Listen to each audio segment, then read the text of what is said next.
बेहतरीन सवाल करते हैं। Car A is moving with 30 metre per second, another car B is moving with 40 metre per second. क्या बोल दिया? Find range. पहला ही सवाल एकदम जोरदार डाल दिया, पहला ही सवाल एकदम जोरदार डाल दिया। सुनो ध्यान से, क्या हो गया? Find range of relative velocity of car B with respect to car ए।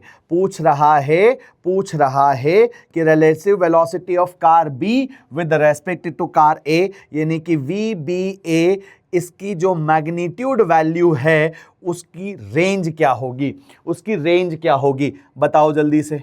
जब तुमसे मैं कहता हूं what is velocity of B with respect to A, तो माय डियर बुलबुलास you have to write V B vector minus V A vector. बोलो yes और no. आपको दो वेक्टर का क्या करना है? दो वेक्टर का डिफरेंस निकालना है।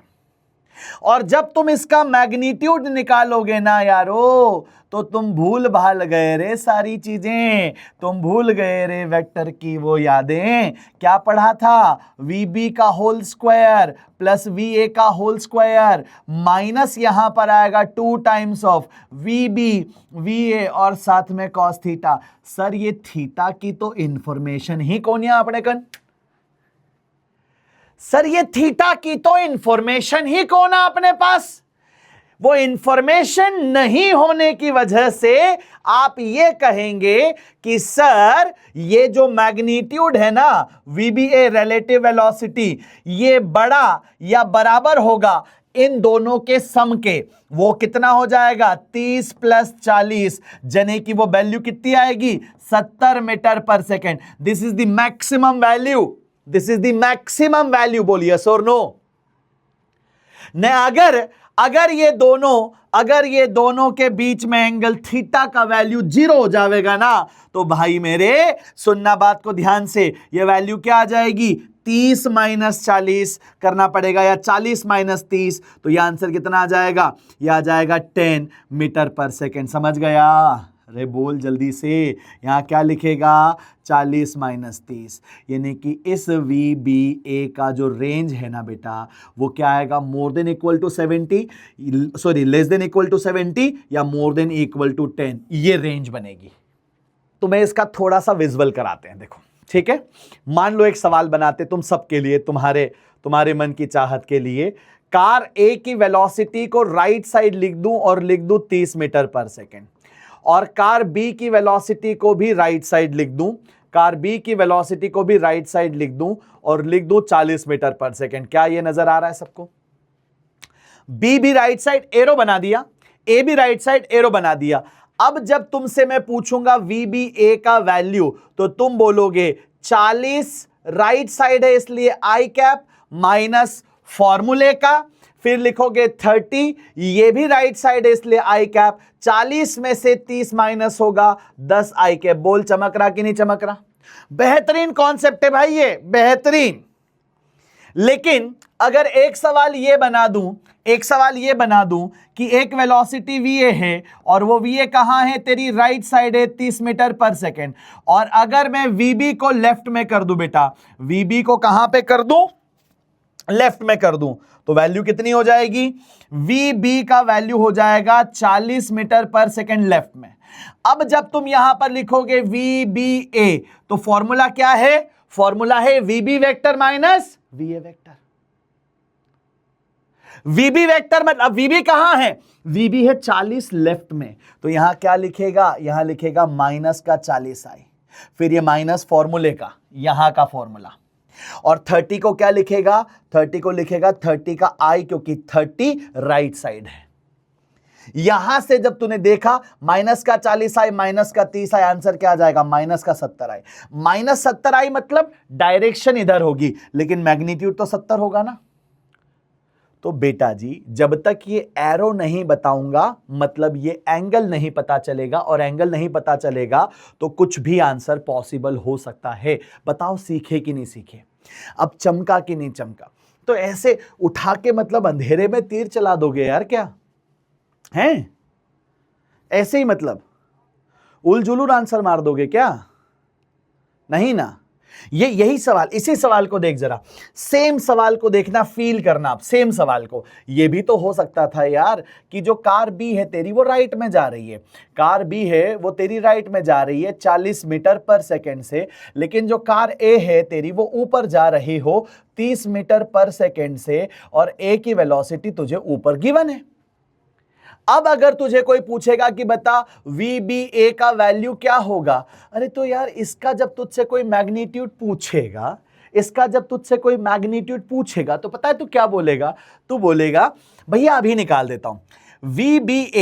VBA आपने जो फॉर्मूला पढ़ाया A के रिस्पेक्ट में, मतलब B की वेलोसिटी में से A की वेलोसिटी माइनस, भैया B की वेलोसिटी 40 I दिखेगी, मैग्नीट्यूड वहां का 40 है, एरो उसका राइट में है, मैग्नीट्यूड उसका 40 है, एरो उसका राइट में है, माइनस फॉर्मूले का लगाया, ए की वेलोसिटी 30 है और मैग्नीट्यूड उसका 30 और डायरेक्शन ऊपर ऊपर मतलब जे।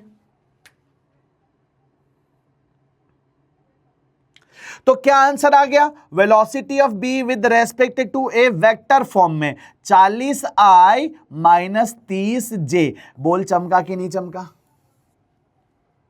अब इसका मैग्नीट्यूड निकालना है तो इसका मैग्नीट्यूड क्या हो जाएगा? दो वेक्टर का मैग्नीट्यूड निकालना तो आता है तुझे, आई का जो कोएफिशिएंट है उसका होल स्क्वायर और जे का जो कोएफिशिएंट है उसका होल स्क्वायर। सर 40 का होल स्क्वायर 30 का होल स्क्वायर, रूट में 2500 बनेगा, जहां से बाहर 50 आ जाएगा।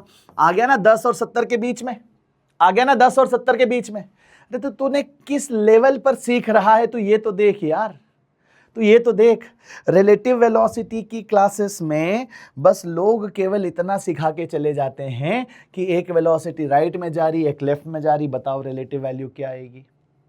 बताओ उसकी रिलेटिव, उससे रिलेटिव, उसकी रिलेटिव, इसके। अरे भाई, there is a concept, there is a logic, its magnitude depends upon angle between the two velocities।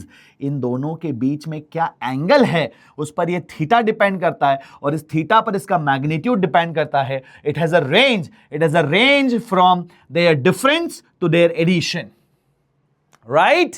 अब आगे आ जाओ। यहां तक सारे कॉन्सेप्ट सबने सीख लिए, सबको बेहतरीन तरीके से समझ आ गया। अगर कोई इसमें ही आपसे ये पूछे कि भैया हमें एंगल भी कैलकुलेट करना बता दो, पता तुम इसको डायग्रामेटिकली कैसे रिप्रेजेंट करोगे? Represent this diagrammatically, represent this graphically, represent this graphically, ठीक है? ग्राफिकली, है ना? ग्राफिकली रिप्रेजेंट कर देते हैं।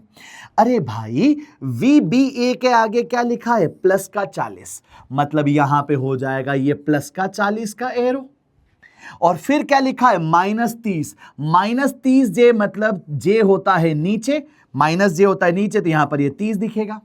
इन दोनों के बीच में एंगल कितना है? 90। तो यहां पर पैरेललोग्राम कंप्लीट करेंगे, यहां पर पैरेललोग्राम कंप्लीट करेंगे, और इनका जो रिजल्टेंट होगा वो यहां पे दिखेगा, और उसकी वैल्यू कितनी दिखेगी? 50।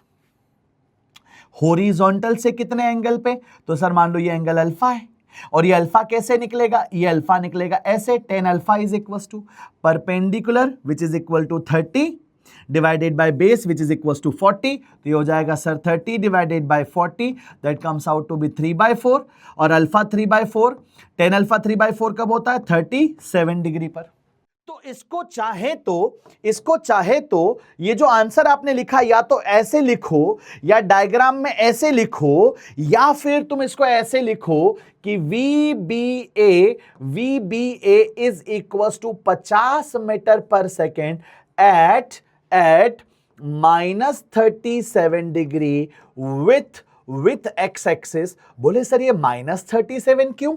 अरे एक्स एक्सिस से एंगल नीचे की तरफ है ना, एक्स एक्सिस से एंगल नीचे की तरफ है, एंगल ऊपर होते हैं तो प्लस, एंगल नीचे है इसलिए माइनस। और लिख सकते हैं इसको ऐसे, this VBA is equal to 50 metre per second, 50 metre per second due, 50 metre per second due. Sir ये वाली साइड कौन सी है? ईस्ट। ये वाली साइड कौन सी है सर? साउथ। ईस्ट का साउथ रीजन में, ईस्ट के कौन से रीजन में है ये? साउथ रीजन में।